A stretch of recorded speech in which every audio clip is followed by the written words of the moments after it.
Hello दोस्तों, स्वागत है आपका अपने YouTube चैनल IQ रैंकर्स पे। तो चलिए हम एक नए सीरीज जो भारतीय इतिहास का है वो उसे स्टार्ट कर रहे हैं। ये घटना चक्र का बुक है और इसे पूरा कंप्लीट करेंगे। 846 पेज है, 846 का लाइन बाय लाइन इसे कंप्लीट करवाया जाएगा। तो चलिए शुरुआत करते हैं फर्स्ट टॉपिक से। फर्स्ट जो होगा वो एंशिएंट हिस्ट्री से क्वेश्चन होगा और एंशिएंट हिस्ट्री में देखते हैं हम। सबसे पहला जो है वो है, सबसे फर्स्ट टॉपिक है वो है प्राचीन भारत का इतिहास और उसमें भी देखेंगे पाषाण काल से। तो पाषाण काल किसे कहा जाएगा? तो पाषाण काल जिसमें हम यूज़ करेंगे पत्थरों का, ठीक है। जिस काल का कोई लिखित साक्ष्य नहीं होता है उसे प्राग ऐतिहासिक काल, 3 काल में बांटा गया है। एक ऐतिहासिक काल, प्राग ऐतिहासिक काल और आधे ऐतिहासिक काल। अगर बात किया जाएगा प्राग ऐतिहासिक काल का, अगर बात किया जाए प्राग ऐतिहासिक काल का, तो जिस काल में कोई लिखित साक्ष्य नहीं हो, ठीक है, जिस काल में कोई लिखित साक्ष्य नहीं मिलता हो उसे प्राग ऐतिहासिक काल कहा जाता है। यानी कि कुछ लिखा हुआ नहीं हो उसे प्राग ऐतिहासिक काल कहेंगे। वही एक है आधे ऐतिहासिक काल। आधे ऐतिहासिक काल में लिपि के साक्ष्य तो हैं, लिपि लिखा हुआ तो है किंतु उसे अपठ या दुर्बोध होने के कारण उसे निष्कर्ष नहीं निकाला जा सका है, यानी कि पढ़ा नहीं जा सका है। लिख दिया गया है कुछ भी लेकिन उसे पढ़ा नहीं गया है, वह है आधे ऐतिहासिक काल। वही जब से लिखित विवरण मिलते हैं उसे ऐतिहासिक काल कहते हैं। प्राग ऐतिहासिक काल के अंतर्गत पाषाणकालीन सभ्यता और आधे ऐतिहासिक के अंतर्गत सिंधु घाटी सभ्यता एवं ताम्रपाषाण कालीन सभ्यता जैसे आहड़, जोरवे आदि आती है। जबकि 6ठी शताब्दी ईस्वी पूर्व के आसपास से ऐतिहासिक काल का आरंभ होता है। 6ठी शताब्दी ईसा पूर्व से ऐतिहासिक काल प्रारंभ होता है। आगे है, सर्वप्रथम 1863 ईस्वी में भारत में पाषाणकालीन सभ्यता का अनुसंधान प्रारंभ हुआ था। कब? तो 1863 में पाषाणकालीन सभ्यता का अनुसंधान प्रारंभ होता है। पाषाण निर्मित उपकरणों की अधिकता के कारण संपूर्ण पाषाण युगीन संस्कृति को 3 चरणों में बांटा गया है। वो है पूरा पाषाण काल, मध्य पाषाण काल और नव पाषाण काल। पूरा पाषाण, मध्य पाषाण और नव पाषाण। उपकरण की भिन्नता के आधार पर पूरा पाषाण काल को 3 भागों में बांटा गया है। पहले है पाषाण काल और पाषाण काल को 3 भाग में, पूरा पाषाण, मध्य पाषाण और नव पाषाण। उपकरण के आधार पर पूरा पाषाण को भी 3 भागों में बांटा गया है। पूरा पाषाण को 3 भागों में बांटा गया है। कौन है? तो पूर्व पाषाण काल, क्रोड उपकरण, इसमें हस्त कुठार, खंडक एवं बिदारनी आते हैं। पूर्व पाषाण काल में उपकरण बड़े होते थे, जैसे हस्त कुठार होते थे, खंडक होते थे, बिदारनी होते थे। मध्य पूरा पाषाण काल में फलक उपकरण होते थे और उच्च पूरा पाषाण काल में तिछनी एवं खुरचनी उपकरण होते थे, ठीक है। पाषाण काल को भी 3 भाग में बांटा गया, पूर्व, मध्य और उच्च पूरा पाषाण काल। पूर्व, मध्य और उच्च पूरा पाषाण काल, तीनों का उपकरण देखें तो पूर्व पाषाण में क्रोड उपकरण, मध्य पाषाण काल में फलक उपकरण और उच्च पूरा पाषाण काल में तिछनी एवं खुरचनी उपकरण। सर्वप्रथम पंजाब की सोहन नदी घाटी से चौपर, चौपिंग, पेबुल संस्कृति के उपकरण मिले हैं। नदी याद रखना है, सोहन नदी घाटी कहाँ है? तो पंजाब। किसका पंजाब? तो वर्तमान भारत का नहीं बल्कि पाकिस्तान का पंजाब। पाकिस्तान के पंजाब के सोहन नदी घाटी में चापर, चौबिंग, पेबुल संस्कृति के उपकरण प्राप्त हुए हैं। सर्वप्रथम तमिलनाडु के चेन्नई के बद मदुरई तथा अत्रिपक्कम से हैंडेक्स संस्कृति के उपकरण मिले हैं। कहाँ? याद रखना है, तमिलनाडु के चेन्नई के समीप बद मदुरई और अत्रिपक्कम से हैंडेक्स संस्कृति के उपकरण प्राप्त हुए हैं। इस संस्कृति के अन्य उपकरण है क्लीवर, स्क्रैपर आदि। भारतीय भूवैज्ञानिक सर्वेक्षण जियोलॉजिकल सर्वे ऑफ इंडिया के वैज्ञानिक रॉबर्ट ब्रूस फ्रूट ने भूवैज्ञानिक और पुरातत्वविद थे, ठीक है। बात किया गया है रॉबर्ट ब्रूस फ्रूट का। तो रॉबर्ट ब्रूस फ्रूट कौन थे?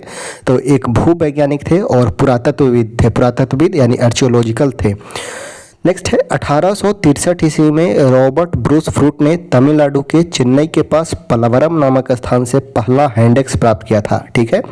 1863 में रॉबर्ट ब्रूस फुट ने 1863 में तमिलनाडु के चेन्नई के पास पलावरम नामक स्थान पर पहला हैंडेक्स प्राप्त किया था, ठीक है। उनके मित्र विलियम किंग ने अत्रिपक्कम से पूर्व पाषाण काल के उपकरण खोज निकाले थे, ठीक है। बतलाया गया है रॉबर्ट ब्रूस फुट के बारे में। रॉबर्ट ब्रूस फुट थे जो 1863 ईस्वी में पलवरम से पहला हैंडेक्स प्राप्त किए थे। उसके बाद है डी टेरा के बारे में। 1935 में डी टेरा के नेतृत्व में येल कैम्ब्रिज अभियान दल ने सोहन नदी घाटी में सबसे महत्वपूर्ण अनुसंधान किए। बेलन घाटी एक है सोहन घाटी पंजाब का, और बेलन घाटी में इलाहाबाद विश्वविद्यालय के GR शर्मा के निर्देशन में अनुसंधान किया गया। पूर्व पाषाण काल से संबंधित यहाँ 44 पुरास्थल प्राप्त हुए हैं। उपकरणों के अतिरिक्त बेलन के लोहंदा नाला क्षेत्र से इस काल की अस्थि निर्मित मातृ देवी की एक प्रतिमा भी मिली है, जो संप्रति कौशाम्बी संग्रहालय में सुरक्षित है। फलकों की अधिकता के कारण मध्य पुरा पाषाण काल को फलक संस्कृति कहा गया है। ठीक है, मध्य पुरा पाषाण काल को फलक संस्कृति कहा गया। आगे देखें, पाषाण काल और पाषाण काल में पुरा पाषाण, मध्य पाषाण और नव पाषाण। तो मध्य पुरा पाषाण काल में फलक की अधिकता देखी गई, जिसके कारण मध्य पुरा पाषाण काल को फलक संस्कृति भी कहा गया। ठीक है, या फलक ब्लेड स्क्रैपर संस्कृति भी कहा जाता है। इन उपकरणों का निर्माण क्वार्टाइज्ड पत्थरों से किया गया था। पूरा पाषाण कालीन मानव का जीवन पूर्णतः प्राकृतिक था। वे प्रधानतः शिकार पर निर्भर रहते थे। उनका भोजन मांस अथवा कंदमूल हुआ करता था। अग्नि के प्रयोग से अपरिचित रहने के कारण वे कच्चा मांस खाते थे। कौन? यानी कि उच्च मध्य पुरा पाषाण काल तक के लोग जो है वो कच्चे मांस का प्रयोग करते थे। इस युग का मानव मुख्यतः शिकारी हुआ करते थे। ठीक है, मूल रूप से किस पे डिपेंडेंट थे? तो शिकार पे डिपेंडेंट थे, कच्चे मांस खाते थे। इस काल के मानव को पशुपालन तथा कृषि का ज्ञान नहीं था, न ही कृषि का ज्ञान था और न ही पशुपालन का। उसके बाद है भारत में मध्य पाषाण काल से के विषय में जानकारी। सर्वप्रथम 1867 में जब आर्किबाल्ड कैम्पबेल क्लाइल ने बिंद क्षेत्र के शैल चित्र खोज निकाले थे। भारत में मध्य पाषाण काल के विषय में जानकारी सबसे पहला 1867 ईस्वी में हुई। ठीक है, जब आर्किबाल्ड कैम्पबेल क्लाइल ने बिंद क्षेत्र से रॉक पेंटिंग खोज निकाला था। मध्य पाषाण काल के विशिष्ट औजार सूक्ष्म पाषाण या पत्थर के बहुत छोटे औजार थे। भारत में मानव अस्थि पंजर सर्वप्रथम मध्य पाषाण काल से ही प्राप्त होने लगे हैं। मानव अस्थि पंजर कब से प्राप्त हुआ है? तो मध्य पाषाण काल से। गुजरात स्थित जगह है लंघनाज। ठीक है, गुजरात स्थित लंघनाज एक महत्वपूर्ण मध्य पाषाण कालीन पुरा स्थल है। यहाँ से लघु पाषाण उपकरण के अतिरिक्त पशु की हड्डियाँ, कब्रिस्तान तथा कुछ मिट्टी के बर्तन भी प्राप्त हुए हैं। यहाँ से 14 मानव कंकाल भी मिला है। मध्य पाषाण कालीन स्थल है महदहा। प्लेस याद रखना है, महदहा जो प्रतापगढ़ उत्तर प्रदेश में है। वहाँ से हड्डी एवं सींग निर्मित सींग प्राप्त हुए हैं। GR शर्मा ने महदहा के 3 क्षेत्र का उल्लेख किया है, जो झील क्षेत्र था, बूचड़खाना संकुल क्षेत्र था एवं कब्रिस्तान निवास क्षेत्रों में बटा था। ठीक है, आगे देखते हैं। बूचड़खाना संकुल क्षेत्र से ही हड्डी एवं सींग निर्मित उपकरण एवं आभूषण बड़े पैमाने पर पाए गए हैं। आगे है डॉक्टर जयनारायण पांडे द्वारा लिखित पुस्तक है पुरातत्व विमर्श में महदहा, सराय नाहर राय एवं दमदमा तीनों ही स्थल से हड्डी के उपकरण एवं आभूषण पाए जाने का उल्लेख है। बुक कौन सा है? तो पुरातत्व विमर्श। ठीक है, पुरातत्व विमर्श में 3 प्लेस से हड्डी के उपकरण एवं आभूषण पाए जाने का उल्लेख मिलता है। वो बुक कौन सा है? तो पुरातत्व विमर्श। लिखा गया है किनके द्वारा? तो डॉक्टर जयनारायण पांडे ने लिखा है। कौन कौन सा जगह है? तो वो है महदहा, सराय नाहर राय एवं दमदमा। ठीक है, दमदमा में किए गए उत्खनन के फलस्वरूप पश्चिमी तथा मध्यवर्ती क्षेत्र से कुल मिलाकर 41 मानव शवधान ज्ञात हुए हैं। ठीक है, दमदमा में टोटल जो उत्खनन हुआ है उससे 41 मानव शवधान ज्ञात हुआ है। इन शवधानों में से 5 शवधान युग्म शवधान हैं और एक शवधान में 3 मानव कंकाल एक साथ दफनाए हुए मिले हैं। यानी कि 41 में से जो 5 है वो डबल है। ठीक है, एक साथ 2-2 कब्र को दफनाया गया है एवं एक जगह है वहाँ पे 3 मानव को एक ही साथ दफनाए जाने का प्रमाण ये मिला है। कहाँ? तो दमदमा से। ठीक है, दमदमा में टोटल मानव शवधान कितनी मिले हैं? तो 41 मिला है और 41 में 5 शवधान ऐसे हैं जिसमें डबल ब्यूरियल है और एक में है ट्रिपल है। 3 मानव कंकाल एक साथ दफनाए हुए मिले हैं। शेष शवधानों में एक कंकाल मिले हैं। इस प्रकार कुल 48 मानव कंकाल प्राप्त हुआ है। नेक्स्ट है सराय नाहर राय, सराय नाहर राय से ऐसी समाधि मिली है जिसमें 4 मानव शव एक साथ दफनाए मिले हैं। ठीक है, दमदमा 41 जगह से मिला था, जिसमें एक जगह पे था वो 5 जगह था जहाँ पे डबल डबल थे, एवं एक जगह पे था वो 3 मानव कंकाल था। आगे है जगह है वो है सराय नाहर राय। ठीक है, सराय नाहर राय से एक ऐसा समाधि मिला है जिसमें 4 मानव शव एक साथ दफनाए गए थे। यहाँ की कब्रें आवास क्षेत्र के अंदर स्थित थी। कब्रें छिछली और अंडाकार थी। विंध्य क्षेत्र के लेखिया के शिलाश्रय संख्या 1 से मध्य पाषाणिक लघु पाषाण उपकरण के अतिरिक्त 17 मानव कंकाल प्राप्त हुए हैं, जिनमें से कुछ सुरक्षित हालत में है तथा अधिकांश क्षत विक्षत अवस्था में है। नेक्स्ट है अमेरिका के ओरेगॉन विश्वविद्यालय के अनुसार जॉन आर लुकलास के अनुसार लेखिया में टोटल 27 मानव कंकाल की अस्थियां मिला है। पशुपालन का प्रारंभ मध्य पाषाण काल में हुआ। बहुत ही इंपॉर्टेंट फैक्ट है, याद रखना है। पशुपालन कब से प्रारंभ होता है? तो यह होता है मध्य पाषाण काल में। पशुपालन के साक्ष्य कहाँ से मिलते हैं? तो भारत में आदमगढ़ से। आदमगढ़ कहाँ है? तो मध्य प्रदेश के नर्मदापुरम में। ठीक है, आदमगढ़ से मिलता है पशुपालन का साक्ष्य। तथा बागोर, बागोर कहाँ है? तो भीलवाड़ा राजस्थान में है। 2 जगह, एक है मध्य प्रदेश का आदमगढ़ और राजस्थान का बागोर जगह से पशुपालन के साक्ष्य मिलते हैं। मध्य पाषाण काल के मानव शिकार करके, मछली पकड़कर तथा खाद्य वस्तुओं का संग्रह करके पेट भरते थे। ठीक है, मध्य प्रदेश के रायसेन जिला में स्थित भीमबेटका प्राग ऐतिहासिक शैल्य चित्रकला का श्रेष्ठ उदाहरण है। याद रखना है, मध्य प्रदेश का रायसेन जिला और रायसेन जिला में स्थित है भीमबेटका, जो प्राग ऐतिहासिक शैल्य चित्रकला का श्रेष्ठ उदाहरण माना जाता है। अब तक 700 से अधिक शिलाश्रय प्राप्त हुए हैं, जिनमें 500 में चित्रकारी प्राप्त हुआ है। इन्हें यूनेस्को ने 243 को क्रमांक प्रदान किया है। यूनेस्को ने भीमबेटका शैल चित्रों को विश्व विरासत सूची में भी सम्मिलित किया है। ये रहा मध्य पाषाण काल के बारे में। अब देखते हैं नव पाषाण काल के बारे में। यानी कि अब तक लोग जो हैं मध्य पाषाण काल के आते आते लोगों ने अपना जीवन अस्थायी कर लिया।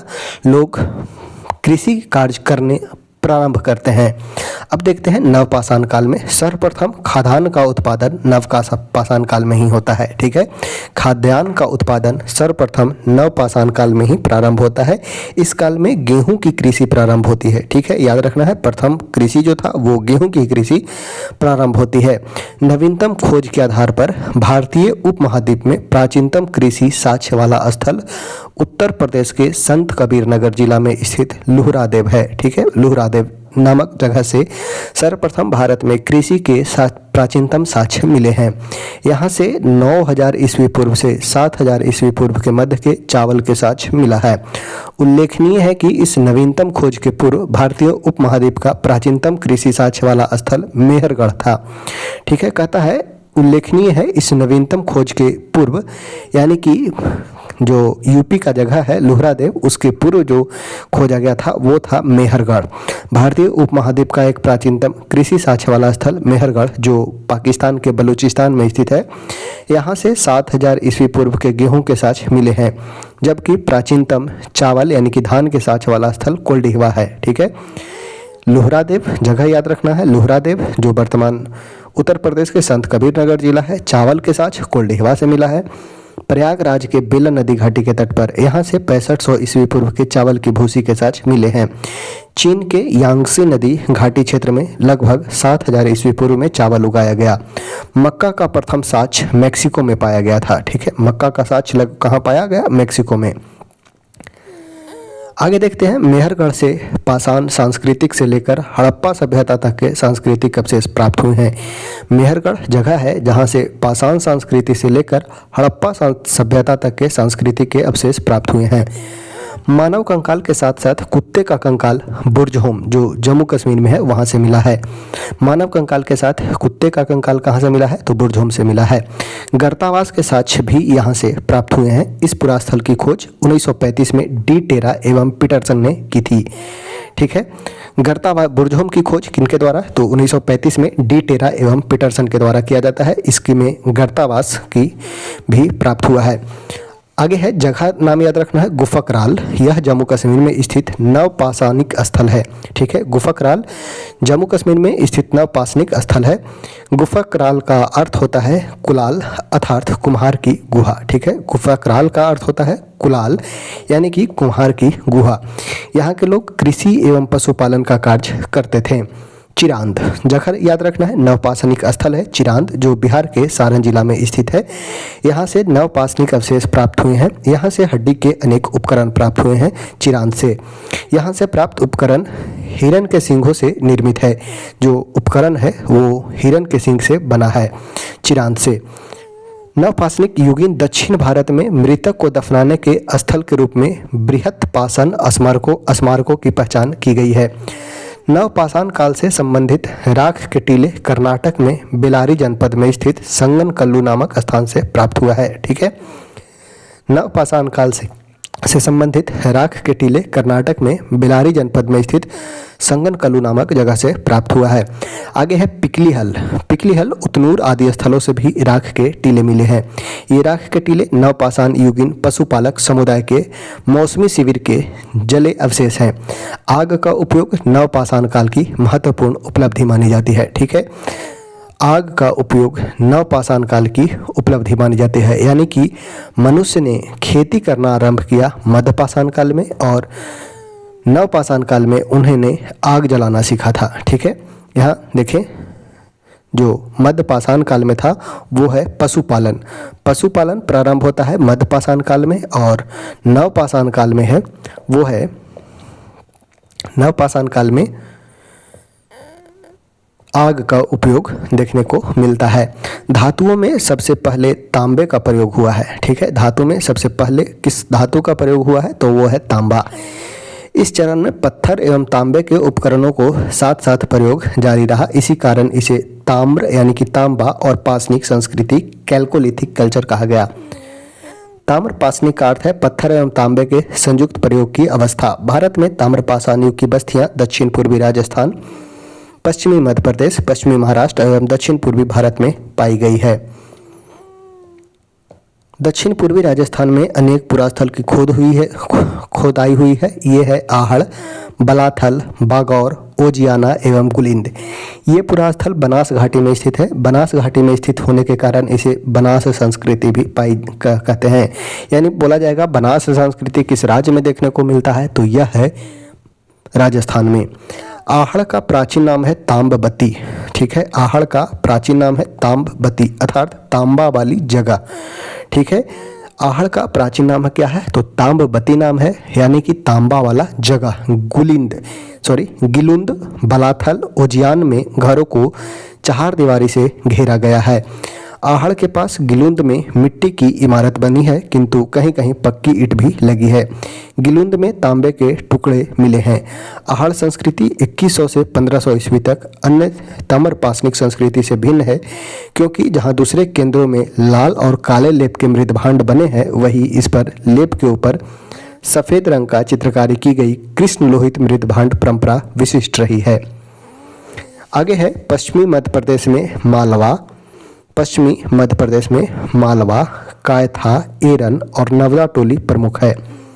नवदा टोली मध्य प्रदेश का एक महत्वपूर्ण ताम्र पाषाणिक पुरास्थल है जो खरगोन जिला में स्थित है। नवदा टोली मध्य प्रदेश के खरगोन जिला में स्थित है। इसका उत्खनन HD संकालिया ने कराया था।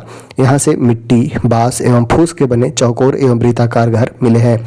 यहाँ के मूल मृदभांड लाल काले रंग हैं, जिन पर ज्यामितीय आरेख उत्कीर्ण है। अगला है कायथा संस्कृति। कायथा संस्कृति जो हड़प्पा संस्कृति का कनिष्ठ समकालीन है। इसके मृदभांड में कुछ प्राक हड़प्पीय लक्षण दिखाई देते हैं, साथ ही इन पर हड़प्पाई प्रभाव भी स्पष्ट दिखाई देता है। इस संस्कृति की लगभग 40 बस्तियां मालवा क्षेत्र से प्राप्त हुई है, जो अत्यंत छोटी छोटी है। मालवा संस्कृति अपने मृदभांडों की उत्कृष्टता के लिए जानी जाती है। मध्य प्रदेश में कायथा और एरन की तथा पश्चिमी महाराष्ट्र में इनाम गांव की बस्तियां किलाबंद है। पश्चिमी महाराष्ट्र के प्रमुख पुरास्थल हैं अहमदनगर जिले में जोरवे, नेवासा और दाइमाबाद। पुणे जिला में चंदोली, सोनगांव, इनामगांव, प्रकाश और नासिक, ये सभी पुरास्थल जारवे संस्कृति के हैं। अब तक ज्ञात लगभग 200 जारवे स्थलों में प्रवरा नदी के तट पर स्थित दायमाबाद सबसे बड़ा है। नेवासा से पटसन का साक्ष्य प्राप्त हुआ है। ठीक है, नेवासा से पटसन का साक्ष्य प्राप्त हुआ है। टोटीदार पात्र परंपरा जारवे संस्कृति की विशिष्ट पहचान है। महाराष्ट्र की ताम्रपाषाण कालीन संस्कृति के नेवासा, दायमाबाद, चंदोली, इनामगांव आदि पुरा स्थलों से मृतकों के उत्तर से दक्षिण दिशा में घरों के फर्श के नीचे दफनाए जाने के साक्ष्य प्राप्त हुए हैं। आरंभिक ताम्रपाषाण अवस्था में इनामगांव स्थल पर चूल्हे सहित बड़े बड़े कच्ची मिट्टी के मकान और गोलाकार गड्ढे वाले मकान मिले हैं। पश्चात अवस्था में 5 कमरे वाला एक मकान मिला है, जिसमें 4 कमरे आयताकार हैं और एक वृत्ताकार है। इनामगांव में 100 से अधिक घर और अनेक कब्रें पाई गई है। यह बस्ती किलाबंद है और खाई से घिरी हुई है। यहाँ शिल्प या पंसारी लोग पश्चिमी छोर पर रहते थे, जबकि सरदार प्रायः पूर्वी छोर पर केंद्र स्थल में रहता था, जो मुख्यतः सामाजिक विभेद का ही सूचक है। यहाँ से अन्नागार भी मिले हैं। पूर्वी भारत में देखा जाए तो पूर्वी भारत में गंगा तटवर्ती चिरांद के अलावा पश्चिम बंगाल के पूर्व बर्धमान जिला के पांडुराजर ढीबी और पूर्वी मेदिनीपुर जिले में महिसदल उल्लेखनीय ताम्रपाषाणिक स्थल है। कुछ अन्य पुरास्थल जहाँ खुदाई हुई है वे हैं बिहार के सेनुवार, सोनपुर, ताराडीह और पूर्वी उत्तर प्रदेश और खैरडिया में नरहन। नेक्स्ट देखते हैं दक्षिण पूर्वी राजस्थान, पश्चिमी मध्य प्रदेश, पश्चिमी महाराष्ट्र और अन्यत्र रहने वाले ताम्रपाषाण युग के लोग मवेशी पालन और कृषि करते थे। गाय, भेड़, बकरी और भैंस रखते थे और हिरन का भी शिकार करते थे। मुख्य अनाज था गेहूं और चावल। इसके अतिरिक्त बाजरे का भी खेती करते थे। ताम्रपाषाण युग के लोग शिल्प कर्म में निस्संदेह बड़े दक्ष थे और पत्थर का काम भी अच्छा करते थे। कार्नेलियन, स्टेटाइट और क्वार्ट्ज क्रिस्टल जैसे अच्छे पत्थरों के मनके या गुटिकाएं भी बनाते थे। वे लोग कताई और बुनाई जानते थे, क्योंकि मलवा में चरखे और तकलियां भी मिली है। मालवा संस्कृति में चरखे और तकलियां भी वहां से मिला है। महाराष्ट्र में कपास, सन और सेमल की रुई बने धागे भी मिले हैं। इनामगांव के कुंभकार, धातुकार, हाथी दांत के शिल्पी, चूना बनाने वाले और खिलौने की मिट्टी की मूर्तियां बनाने वाले कारीगर भी दिखाई देते हैं। इनामगांव में मातृ देवी की प्रतिमा मिली है, जो पश्चिमी एशिया में पाई जाने वाली ऐसी प्रतिमा का प्रतिरूप है। मालवा और राजस्थान में मिली रूढ़ शैली से बनी मिट्टी के वृषभ मूर्तिकाएं हैं। यह सूचित करती है कि वृषभ धार्मिक पंथ का प्रतीक था। पश्चिमी महाराष्ट्र के चंदोली और नेवासा बस्तियों में कुछ बच्चों के गलों में तांबे के मनके का हार पहनाकर उफ्त से दफनाया गया है, जबकि अन्य बच्चों की कब्रों में सामान के तौर पर कुछ बर्तन मात्र हैं। महाराष्ट्र में मृतक को उत्तर दक्षिण की दिशा में रखा जाता था, किंतु दक्षिण भारत में पूर्व पश्चिम दिशा में रखा जाता था। याद रखना है, महाराष्ट्र में मृतक को उत्तर दक्षिण की दिशा में रखा जाता था और दक्षिण भारत में पूर्व पश्चिम की दिशा में। पश्चिमी भारत में लगभग संपूर्ण समाधान प्रचलित था, यानी कि एक्सीडेंटेड बरियल प्रचलित था, जबकि पूर्वी भारत में आंशिक सावधान चलता था। सबसे बड़ी निधि मध्य प्रदेश के गुंगेरिया से प्राप्त हुआ है। इसमें 424 तांबे के औजार एवं हथियार तथा 102 चांदी के पतले प्लेट मिले हैं। काय था एक घर में तांबे के 28 कंगन और 2 अद्वितीय ढंग की कुल्हाड़ियां पाई गई है। इस स्थान में स्टेटाइट और कार्नेलियन जैसे कीमती पत्थर की गोलियां के हार पात्रों में जमा पाए गए हैं। गणेश्वर स्थल राजस्थान के खेतड़ी, ताम्रपट्टी से सिक्कर झुंझुन क्षेत्र के तांबे की समृद्ध खानों के निकट पड़ता है। दक्षिण भारत में ब्रह्मगिरी, पकलीहल, संगनकल्लू, मास्की, हलूर आदि से ताम्रपाषाण युगीन बस्तियां के साथ मिले हैं। दक्षिण भारत में कृषक की अपेक्षा चरवाहा संस्कृति अधिक प्रमाण मिला है। भारत में सर्वप्रथम 1861 ईस्वी में अलेक्जेंडर कनिंघम को पुरातत्व सर्वेक्षक के रूप में नियुक्त किया गया था। 1861 में 1871 में पुरातत्व सर्वेक्षण को सरकार के एक विभाग के रूप में गठित किया गया था। 1871 में, याद रखना है, 1861 में अलेक्जेंडर कनिंघम को पुरातत्व सर्वेक्षक के रूप में नियुक्त किया गया एवं 1871 में पुरातत्व सर्वेक्षण को सरकार के एक विभाग के रूप में गठित किया गया था। 1901 ईस्वी में लॉर्ड कर्जन के समय इसे भारतीय पुरातत्व सर्वेक्षण के रूप में केंद्रीकृत कर जॉन मार्शल को इसका महानिदेशक बनाया गया था। वर्ष 1902 में जॉन मार्शल ने इसे कार्यभार संभाला था। अब देखते हैं हम इसके MCQ क्वेश्चन पे आते हैं। MCQ क्वेश्चन पे आते हैं, देखते हैं। फर्स्ट है, रॉबर्ट ब्रूस फ्रूट कौन थे? तो ये एक भूगर्भ वैज्ञानिक एवं पुरातत्वविद थे। रॉबर्ट ब्रूस फूट कौन थे? तो एक भूगर्भ वैज्ञानिक और पुरातत्वविद थे। इंसाइक्लोपीडिया ब्रिटानिका के अनुसार रॉबर्ट ब्रूस फूट ब्रिटिश भूगर्भ वैज्ञानिक और पुरातत्वविद थे। जियोलॉजिकल सर्वे ऑफ इंडिया से संबंध रॉबर्ट ब्रूस फूट ने 1863 में भारत में पाषाणकालीन बस्तियों के अन्वेषण की शुरुआत की। अतः स्पष्ट है कि इस प्रश्न का उत्तर ए और बी दोनों जो है वो सही है। नेक्स्ट है कोपेनहेगन संग्रहालय की सामग्री में पाषाण, कांस्य और लौह युग का त्रियुगीय विभाजन किसने किया? तो यह किया गया था थॉमसन के द्वारा। कोपेनहेगन संग्रहालय की सामग्री में पाषाण, कांस्य और लौह युग 3 युग में बांटा किसने था? तो थॉमसन के द्वारा बांटा गया था। नेक्स्ट है डेनमार्क के कोपेनहेगन संग्रहालय में 1818 ईस्वी में से 1818 और 1820 ईस्वी में एक आयोग की रिपोर्ट के अनुसार सामग्री के आधार पर पाषाण, कांस्य और लौह युग का त्रियुगीय विभाजन क्रिश्चियन जर्नेसन थॉमसन ने किया। यद्यपि थॉमसन ने 1836 ईस्वी में वर्गीकरण के अनुसार संग्रहालय की वस्तुओं का विवरण प्रकाशित किया था। आगे देखते हैं उत्खनित प्रमाण के अनुसार पशुपालन का आरंभ हुआ था किस युग में? उत्खनित प्रमाणों के अनुसार पशुपालन का आरंभ किस युग में हुआ? तो यह हुआ मध्यपाषाण काल में। मध्यपाषाण काल में मध्यपाषाण काल के अंतिम चरण में पशुपालन के साक्ष्य प्राप्त होने लगते हैं। ऐसे पशुपालन के साक्ष्य भारत में आदमगढ़, नर्मदापुरम तथा बागौर से मिले हैं। मध्यपाषाणिक प्रसंग में पशुपालन के प्रमाण कहाँ से मिले हैं? तो यह मिला है आदमगढ़ से। मध्यपाषाणिक प्रसंग में पशुपालन के प्रमाण मिला है आदमगढ़ से। ऑप्शन हो जाएगा वो हो जाएगा सी। नेक्स्ट है किस स्थल से हड्डी के उपकरण प्राप्त हुआ है? तो महदहा एवं सराय नाहर राय से। महदहा से एवं सराय नाहर राय से। मध्यपाषाणिक कालीन महदहा जो उत्तर प्रदेश के प्रतापगढ़ जिला में स्थित है से बड़ी मात्रा में हड्डी एवं सिंह निर्मित उपकरण प्राप्त हुए हैं। जी.आर. शर्मा महदहा में 3 क्षेत्रों का उल्लेख करते हैं जो झील क्षेत्र, बूचड़खाना क्षेत्र, संकुल क्षेत्र एवं कब्रिस्तान निवास क्षेत्र में बटा था। बूचड़खाना संकुल क्षेत्र से ही हड्डी एवं सिंह निर्मित उपकरण एवं आभूषण बड़े पैमाने पर पाए गए हैं। सराय नाहर राय में भी अल्प मात्रा में हड्डी के उपकरण मिले हैं। नेक्स्ट है हड्डी से निर्मित आभूषण भारत में मध्यपाषाण काल के संदर्भ में प्राप्त हुआ है कहाँ से? तो सराय नाहर राय से एवं महदहा से। सराय नाहर राय एवं महदहा से। नेक्स्ट है निम्नलिखित मध्यपाषाणिक स्थलों में को भौगोलिक दृष्टि से पश्चिम से पूर्व की ओर व्यवस्थित करें। तो सबसे पश्चिम हो जाएगा वो हो जाएगा महदहा, उसके बाद हो जाएगा वो हो जाएगा लेखिया, उसके बाद हो जाएगा पैसरा और लास्ट होगा बीरभानपुर। बीरभानपुर महदहा यानी कि 4, 2, 1, 3।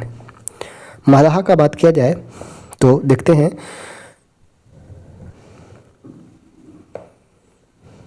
भौगोलिक दृष्टि से पश्चिम से पूर्व की ओर मध्यपाषाणिक स्थल है महदहा। महदहा जो है वो प्रतापगढ़ यूपी का है। लेखिया मिर्जापुर उत्तर प्रदेश का है। पैसरा यह बिहार का है। बीरभानपुर यह पश्चिम बंगाल का है। ठीक है, महदहा और लेखिया यह यूपी का है। महदहा जो है वो है प्रतापगढ़ का।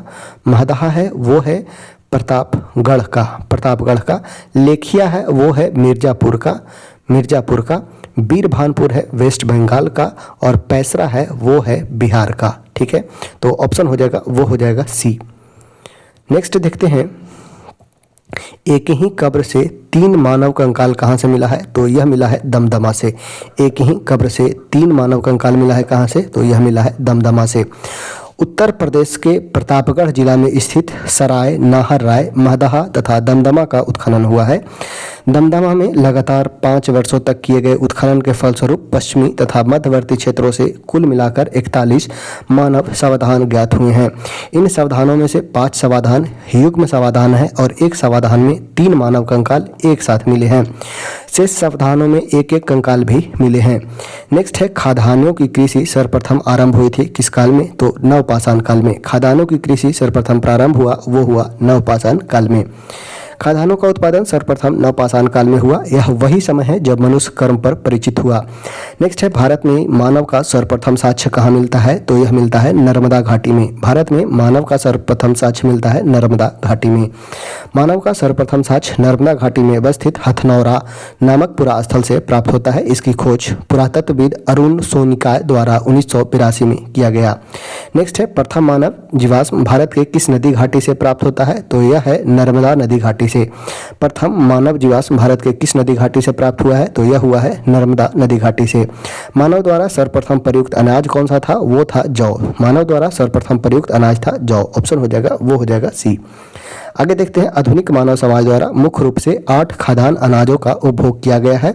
वो कौन कौन से हैं? तो गेहूं, जौ, गेहूं, चावल, मक्का, बाजरा, सोरघई, राई एवं जई।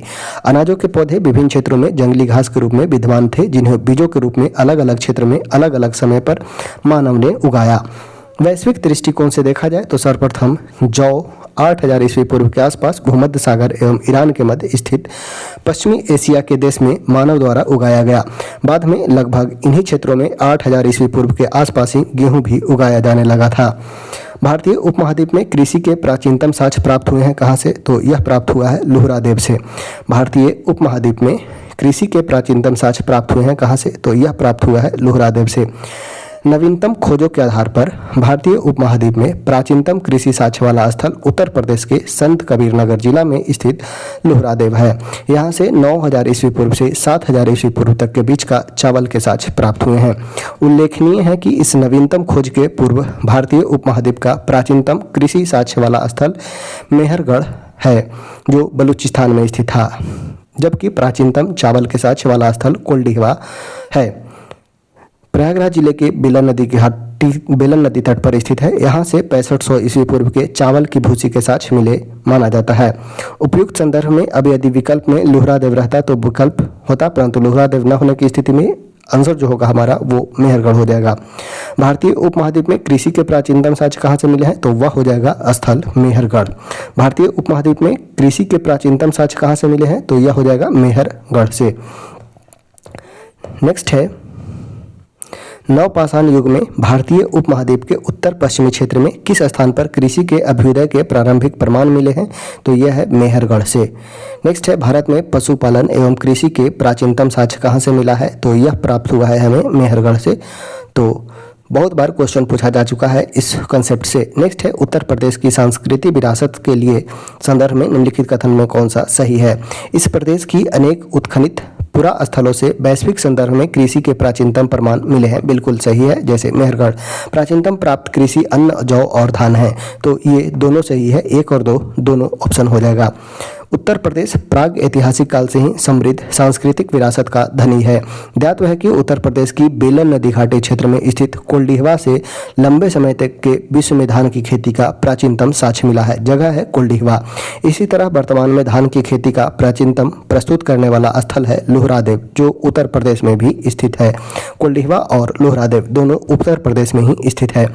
अतः कथन 1 सही है। उत्तर प्रदेश के अनेक उत्खनित स्थलों से प्राचीनतम कृषि अन्न, जौ एवं धान के साक्ष्य महगदा एवं धान के साक्ष्य कोल्डिहवा से प्राप्त हुआ है। नेक्स्ट है, क्वेश्चन नंबर है 19। उस स्थल का नाम बताइए जहां से प्राचीनतम अस्थायी जीवन के प्रमाण मिलता है। तो यह मिला है मेहरगढ़ से। प्राचीनतम अस्थायी जीवन के प्रमाण कहां से मिले हैं? तो यह प्राप्त हुआ है हमें मेहरगढ़ से। दिए गए विकल्प में प्राचीनतम अस्थायी जीवन के प्रमाण सर्वप्रथम बलूचिस्तान के कच्छी मैदान स्थित मेहरगढ़ से मिला है, जिसका प्रमाणिक तिथि लगभग 7वीं से 17वीं शताब्दी तक है। नेक्स्ट है, किस स्थानों में मध्यपाषाण काल में पशुपालन के प्रमाण मिले हैं? तो यह मिला है बागौर से। मध्यपाषाण काल में पशुपालन के प्रमाण कहाँ से मिला है? तो यह मिला है बागौर से। मध्यपाषाण काल में पशुपालन के साक्ष्य प्राप्त होने लगते हैं। पशुपालन के आरंभिक साक्ष्य मध्य प्रदेश के नर्मदापुरम के निकट आदमगढ़पुरा स्थल और राजस्थान के भीलवाड़ा में स्थित बागौर से मिला है।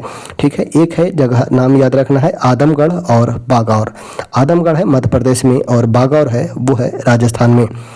नेक्स्ट है, किसे कैल्कोलिथिक युग कहा जाता है? तो ताम्रपाषाण युग को कैल्कोलिथिक युग कहा जाता है। इसमें तांबा का और पाषाण का, ताम्र का और पाषाण यानी कि पत्थर का यूज होता था। ताम्र और पत्थर का यूज देखने को मिलता है। इसे कैल्कोलिथिक युग भी कहा जाता है। नेक्स्ट है, आहड़ सभ्यता के बारे में कथन पर विचार करें। आहड़वासी तांबा गलाना जानते थे। बिल्कुल सही है। चावल से परिचित नहीं थे, तो यह भी चावल से परिचित थे। धातु का काम आहड़वासियों की अर्थव्यवस्था का साधन था। यहाँ से काले लाल रंग के मृदभांड मिले हैं, जिन पर सामान्यतः सफेद रंग के ज्यामितीय आकृतियां उकेरी गई है। यह बिल्कुल सही है। तो 1, 3 और 4 सही है। चावल से परिचित थे, ठीक है, आहड़ सभ्यता के लोग चावल से परिचित थे। तो ऑप्शन हो जाएगा, वो हो जाएगा ए, 1, 3 और 4 सही है। देखते हैं आहड़ संस्कृति के बारे में। आहड़ दक्षिण पूर्वी राजस्थान में स्थित एक प्रमुख ताम्रपाषाणिक संस्कृति स्थल है। आहड़ संस्कृति के लोग मूलतः कृषक एवं पशुपालक थे।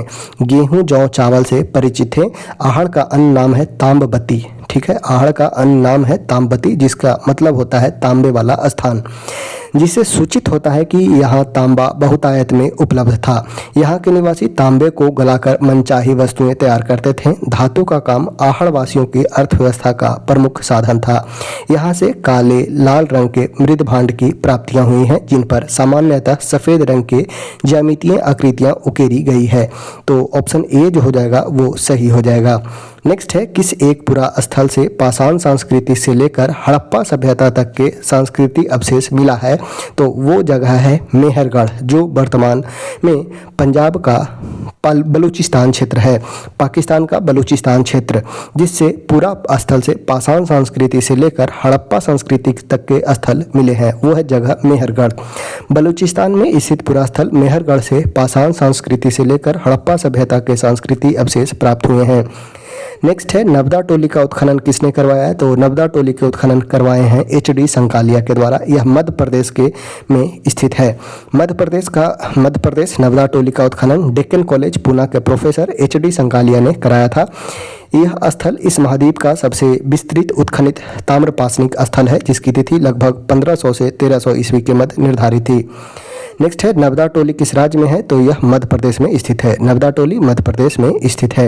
नेक्स्ट है, बृहत पाषाण स्मारकों की पहचान की गई है किस रूप में? तो मृतकों को दफनाने के स्थान के रूप में। बृहत पाषाण स्मारकों की पहचान की गई है किस रूप में? तो मृतक को दफनाने के स्थान के रूप में। नेक्स्ट है 27, देखते हैं, नवपाषाणिक युग में दक्षिण भारत में शवों को विभिन्न प्रकार की समाधियों में दफनाने की परंपरा विद्यमान थी। इन समाधियों को जो विशाल पाषाण खंडों में निर्मित है वो है बृहत पाषाण या मेगालिथ के नाम से जाना जाता है। इनके विभिन्न प्रकार हैं, जैसे शिष्ट समाधि, pit circle, cairn circle, dolmen, umbrella stone, hood stone, कंदरा एवं मोहिर इत्यादि। नेक्स्ट है, राख का टीला किस नवपाषाणिक स्थल से संबंधित है? तो यह है संगनकल्लू से।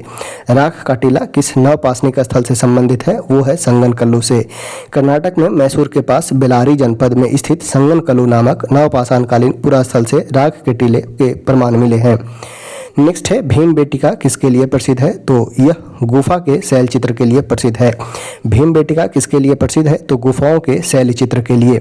मध्य प्रदेश के रायसेन जिला के अब्दुलगंज के समीप स्थित भीमबेटिका प्राग ऐतिहासिक शैल चित्रकला का श्रेष्ठ उदाहरण है।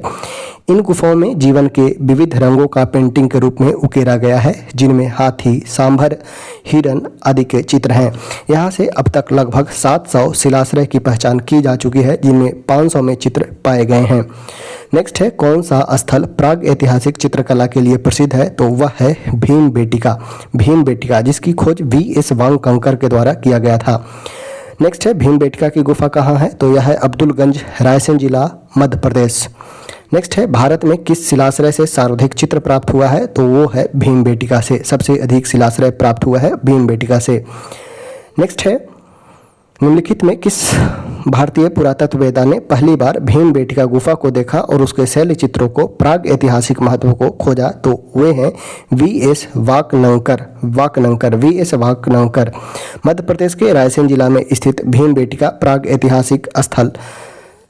ऐतिहासिक शैल चित्रकला का श्रेष्ठ उदाहरण है। इसकी खोज 1957 ईस्वी में V.S. वांगकंकर ने की थी। यूनेस्को ने भीमबेटिका शैल चित्रों को विश्व विरासत स्थलों की सूची में नामित किया है। नेक्स्ट है, भीमबेटिका की खोज किसके द्वारा किया गया था? तो भीमबेटिका की खोज डॉक्टर विष्णुधर वाकनंकर के द्वारा किया गया। डॉक्टर विष्णुधर वाकनंकर। भीमबेटिका की खोज विष्णुधर वाकनंकर ने वर्ष 1957 में की गई थी। मध्य प्रदेश लोक सेवा आयोग ने विष्णुधर के स्थान पर विष्णुधर दिया गया, ठीक है, कोई दिक्कत नहीं। गैरिक मृतभांड OCP का नामांकन कहाँ हुआ था? तो यह हुआ था हस्तिनापुर में। गैरिक मृतभांड पात्र का नामांकन कहाँ हुआ था? तो यह हुआ था हस्तिनापुर में। गंगा यमुना दोआब की सांस्कृतिक परंपरा संभवतः उस संस्कृति के साथ शुरू होता है जिसे अपने अत्यंत विशिष्ट मृतभांड के नमूने के कारण गैरिक मृतभांड कहा गया है। इस मृतभांड परंपरा के पात्र सर्वप्रथम हस्तिनापुर के खुदाई के दौरान प्रकाश में आए। वर्ष 1950 से 1952 के दौरान हस्तिनापुर नामक पुरास्थल की खुदाई बीबी लाल के निर्देशन में हुआ था। नेक्स्ट है ताम्रसम काल में महाराष्ट्र के लोग मृतकों को घर के फर्श के नीचे किस तरह दफनाते थे? तो उत्तर से दक्षिण की ओर। उत्तर दक्षिण की ओर ऑप्शन हो जाएगा, वो हो जाएगा ए, उत्तर दक्षिण की ओर। महाराष्ट्र की ताम्रपाषाणिक कालीन संस्कृति जो जोरवे संस्कृति के निवासा, दायनाबाद, चंदोली, इनाम गांव आदि पुरस्थलों से मृतकों को उत्तर से दक्षिण दिशा में घरों के फर्श के नीचे दफनाए जाने के साक्ष्य मिले हैं। कब्र में मिट्टी की हांडियां और तांबे की कुछ वस्तुएं भी रखी जाती थी। नेक्स्ट है, किस स्थल से मानव कंकाल के साथ कुत्ते के कंकाल के सावधान प्राप्त हुए हैं? तो वो है बुरझोम। मानव कंकाल के साथ कुत्ते का कंकाल मिला है बुरझोम से। यहाँ से गर्तावास का भी साक्ष्य मिला है, गर्तावास। और यह कहाँ स्थित है? तो यह जम्मू कश्मीर में स्थित है। जम्मू कश्मीर में श्रीनगर के निकट स्थित बुरझोम में नवपाषाणिक अवस्था में मानव कंकाल के साथ कुत्ते का भी सावधान प्राप्त हुआ है। गर्तावास यानी कि गड्ढों वाला घर भी यहाँ की प्रमुख विशेषता है। किस स्थान पर मानव के साथ कुत्ते के दफनाए जाने का साक्ष्य मिला है? तो वो है बुरझोम। नेक्स्ट है, गर्तावास के साक्ष्य कहाँ से मिले हैं? तो यह मिला है बुरझोम से। नेक्स्ट है, निम्नलिखित युग्मों पर विचार करें। बुरझोम, शैलदेव संस्कृति, चंद्रकेतुगढ़, टेराकोटा कला, गणेश्वर, ताम्र कलाकृतियाँ। इसमें से पूछा गया है ये कि कौन सा सही है? तो बुरझोम से गर्तावास मिला है एवं मानव के साथ कुत्ते का साक्ष्य मिला है, न कि शैलकृत देव मंदिर का। चंद्रकेतुगढ़ से टेराकोटा कला का साक्ष्य मिला है। गणेश्वर से ताम्र कलाकृतियाँ मिला है, यानी कि 2 और 3 जो है हमारा सही है। केवल 2 और 3 जो है वो सही है। बोला गया है बुरझोम नामक नवपाषाणिक स्थल जम्मू कश्मीर में केंद्र शासित प्रदेश में स्थित है। इस पुरास्थल की खोज 1935 में डी टेरा एवं पीटरसन ने की थी। बुरझोम की खोज डी टेरा एवं पीटरसन ने 1935 में की थी। इस पुरास्थल से गर्तावास के साक्ष्य की प्राप्ति हुई है। चंद्रकेतुगढ़ पश्चिम बंगाल प्रांत में स्थित एक प्रमुख ऐतिहासिक पुरातात्विक पुरास्थल है जो विद्याधरी नदी के तट पर स्थित है। यहाँ से ऐतिहासिक काल के टेराकोटा कला के कई उदाहरण प्राप्त हुए हैं जो तत्कालीन शिल्प कौशल की एक असामान्य विशेषता प्रदर्शित करता है। गणेश्वर राजस्थान प्रांत में स्थित एक प्रमुख ताम्रपाषाणिक पुरास्थल है। इस पुरास्थल की खोज राजस्थान विश्वविद्यालय के पुरातत्व विभाग के प्रोफेसर रतन चंद्र अग्रवाल ने की थी। इस पुरास्थल से दोहरी पेंचदार शेर वाली ताम्र बनाग्र, मछली पकड़ने के कांटा तथा विभिन्न प्रकार के मृदभांड प्राप्त हुए हैं। नेक्स्ट है, विंध्य क्षेत्र के किस शिलाश्रय से सर्वाधिक मानव कंकाल मिला है? तो लेखिया से मिला है। विंध्य क्षेत्र के किस शिलाश्रय से सर्वाधिक मानव कंकाल मिला है? तो वो जगह है लेखिया। Doctor JN. पांडे की पुस्तक पुरातत्व विमर्श के अनुसार विंध्य क्षेत्र के लेखिया के शिलाश्रय संख्या 1 से मध्यपाषाणिक लघु पाषाण उपकरण के अतिरिक्त 17 मानव कंकाल प्राप्त हुए हैं, जिनमें से कुछ सुरक्षित हालत में है एवं अन्य क्षत विक्षत अवस्था में है। संयुक्त राज्य अमेरिका के ओरेगोन विश्वविद्यालय के जॉन और लुकास के अनुसार लेखिया में टोटल 27 मानव कंकाल की अस्थियां मिली हैं। नेक्स्ट है, नीचे 2 दिए गए कथन है, एक को अभिकथन तथा दूसरे को कारण कहा गया है। अभिकथन ए यानी कि कथन अभिकथन है, विंध्य क्षेत्र के पाषाण युगीन लोगों ने नूतन भूतल काल के अंत में गंगा घाटी में प्रव्रजन किया। जलवायु परिवर्तन के कारण इस काल में शुष्कता का चरण था। बतलाना ये है कि क्या इसमें सही है। तो ए सही है एवं आर भी सही है एवं सही व्याख्या करता है। जी.आर. शर्मा ने सराय नाहर राय में खुदाई के बाद यह अवधारणा दी थी कि नूतन भूतल काल के अंत में सूखे के कारण विंध्य क्षेत्र में भोजन की कमी के कारण लोगों ने गंगा घाटी क्षेत्र में प्रवास किया था। नेक्स्ट है, भारतीय पुरातत्व सर्वेक्षण निम्नलिखित विभागों मंत्रालयों में से किसका संलग्न कार्यालय है? तो यह है संस्कृति का। भारतीय पुरातत्व सर्वेक्षण किस मंत्रालय के अंतर्गत आता है? तो संस्कृति मंत्रालय के।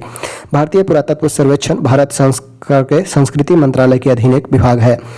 भारतीय पुरातत्व के जनक कहलाते हैं अलेक्जेंडर कनिंघम। अलेक्जेंडर कनिंघम को ब्रिटिश सेनाधिकारी के रूप में बंगाल इंजीनियरिंग ग्रुप के साथ काम करने के लिए तैनात किया गया। उन्हें ही भारतीय पुरातत्व के जनक के रूप में जाना जाता है।